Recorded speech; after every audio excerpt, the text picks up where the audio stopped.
Grabe guys, sobrang daming container dito sa custom ng Binyan, Laguna.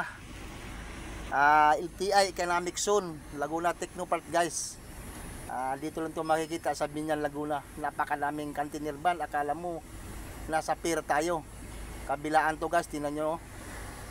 Sos puta. Ang daming delivery, ang daming nakapila sa custom. Hayang custom ngayon guys. Kasi bawat pirma dito, siyempre may mga lagay-lagay yan. Pinakababa yan 100. Ilang truck to? Napakadami. Di ba?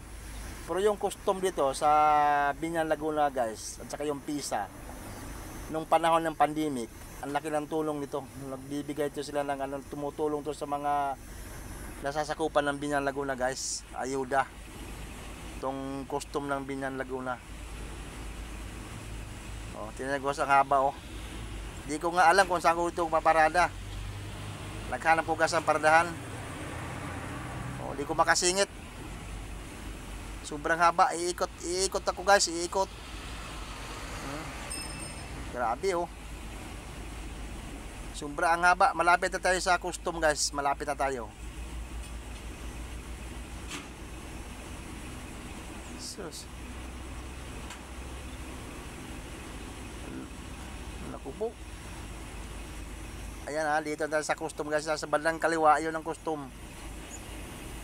Yung nakaparadang L300 guys. Yan ang harap noon, custom yan. Hindi pa pala, doon pa sa lulo pa pala nito. Yun sa mga pulang kotse. Yan ang custom, Bureau of Custom ng Binyan, Laguna. Laguna Technopark guys. Yan ang custom. Ayan Grabe, ang haba.